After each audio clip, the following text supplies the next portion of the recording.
और गाजीपुर से खबर है, जहां पर गाजीपुर में पुलिस और बदमाशों के बीच मुठभेड़ हुई है, जिसमें 25,000 का इनामी बदमाश सूरज कुशवाहा के पैर में गोली लगने से वो घायल हो गया है, जबकि उसका एक साथी मोहित वर्मा गिरफ्तार कर लिया गया है। घायल बदमाश को इलाज के लिए अस्पताल भेजा गया है। और आपको बता दें कि पिछले दिनों गहमर और सादात थाना क्षेत्रों में लूट की वारदात हुई थी, जिसमें सूरज वंचित था और पुलिस उसकी गिरफ्तारी का लगातार प्रयास कर रही थी।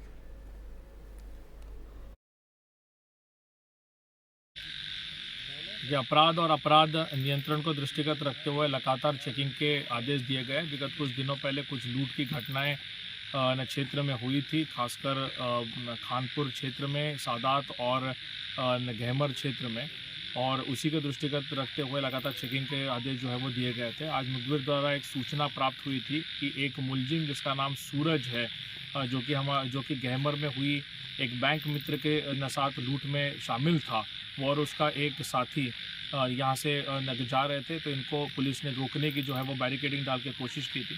पुलिस के ऊपर इन लोगों ने जो है वो फायरिंग किया। जवाबी कार्रवाई में एसओजी टीम, खानपुर पुलिस, इनके द्वारा जवाबी कार्रवाई में उसके पैर पे जो है वो गोली लगी है। उसको प्राथमिक उपचार के लिए जिला अस्पताल भेजा गया है। ये है कि ये 25,000 का इनामिया अपराधी भी है। इसका नाम सूरज उर्फ गोलू उर्फ कृष्ण कुमार है। कुछ मुकदमे इसके ऊपर पंजीकृत है बिहार में और गाजीपुर में और कुछ अन्य जनपदों में। अंतर्राज्यीय गैंग का ये मेंबर है। 2 मुलजिम इसमें गिरफ्तार हुए हैं। दूसरे मुलजिम का नाम मोहित वर्मा है। ये अपराध और अपराध नियंत्रण को दृष्टिगत रखते हुए लगातार चेकिंग के आदेश दिए गए। विगत कुछ दिनों पहले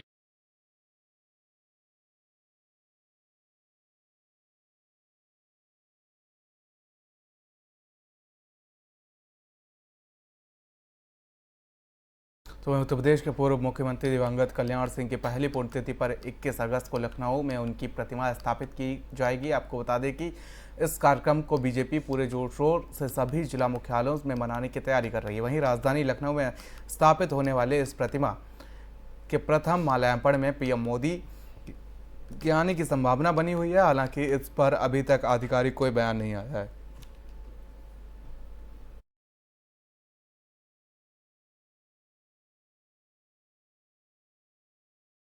राजधानी लखनऊ में एक अनोखी चोरी की घटना सामने आई। चोरी की जब भी बात होती है तो आमतौर पर सोना, चांदी और पैसा का मामला ज़्यादातर सुनने को मिलता है। तो वहीं राजधानी लखनऊ में पूरे 17 लाख की चोरी हुई है। चोरी यहाँ चॉकलेट की हुई है। जी हाँ, चोरों ने यहाँ चॉकलेट बनाने वाली कंपनी कैडबरी के गोदाम में धावा बोल दिया और 17 लाख रुपए की चॉकलेट चुराकर रफूचक्कर हो गए।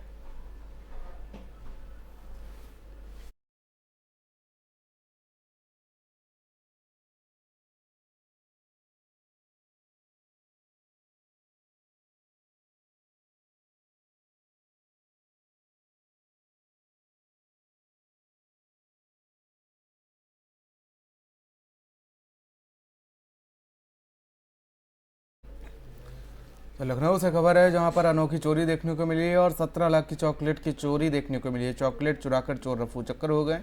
आमतौर पर देखा जाता है कि चोरी की अगर बात सामने आती तो अक्सर पैसा और सोना चांदी की बात आती है, लेकिन यहाँ पर 17 लाख की चॉकलेट चोरी हो गई। फिलहाल पुलिस ने मामला दर्ज कर लिया है। धारा 380 के तहत ये मामला दर्ज किया गया है और फिलहाल पुलिस पूरी घटना की जाँच पड़ताल में जुटी हुई है।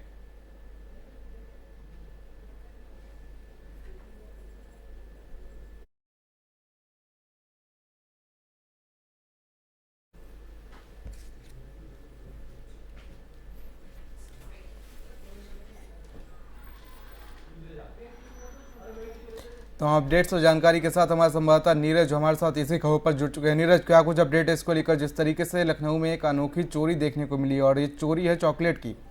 नीरज जी, हम आपको बताना चाहेंगे कि चिन्हट थाना क्षेत्र स्थित राजेंद्र सिंह सिद्धू हैं व्यापारी, जिनका कैडबरी चॉकलेट का गोदाम था।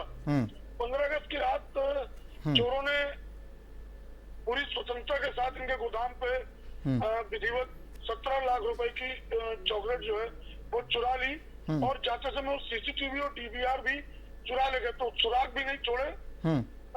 शातिर चोर थे। तो लगभग 17 लाख रुपए की चॉकलेट जो है वो चुरा कर चोर ले गए, जिसकी अगले दिन चिन्हट थाने में जो मालिक थे उन्होंने मुकदमा दर्ज कराया है।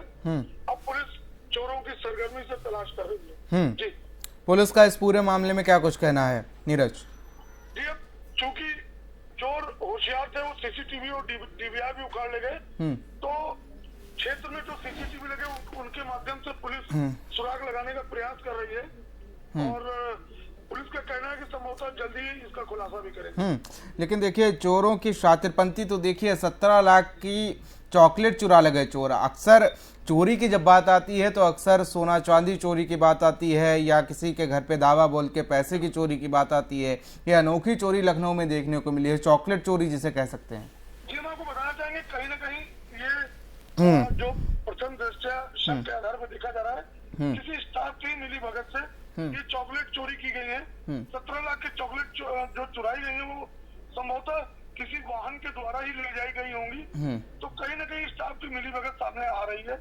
अब देखने वाली बात है भविष्य के गर्त में कौन सामने आता है। जी चलिए नीरज, बहुत बहुत शुक्रिया हमारे साथ जुड़ने के लिए।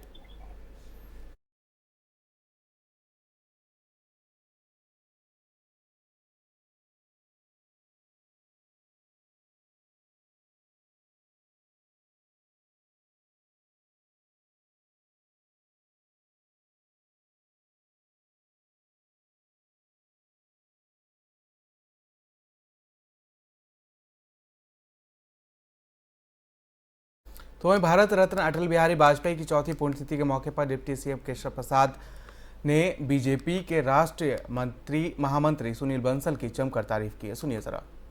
तो शून्य से शिखर तक ले जाने वाले भारतीय जनता पार्टी के राष्ट्रीय महासचिव,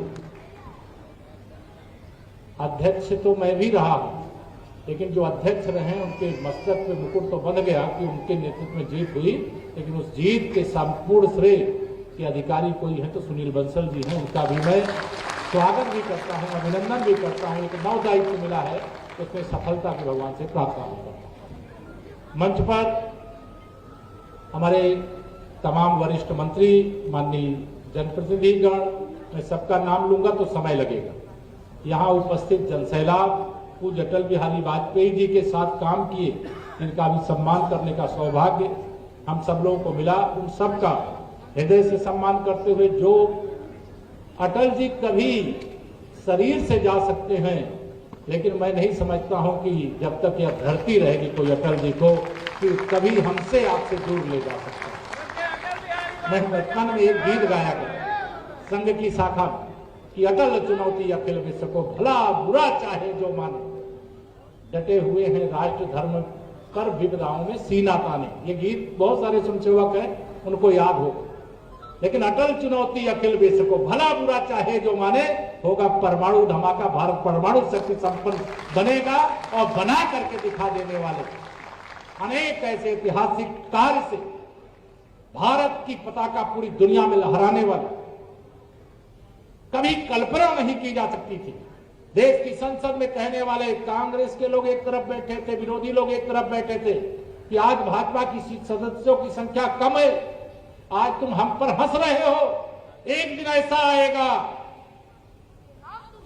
कि भारतीय जनता पार्टी की देश में भी और प्रदेशों में भी सरकार होगी और पूरा देश, तुम्हारे नाम नहीं लूंगा, उनके ऊपर हंसेगा।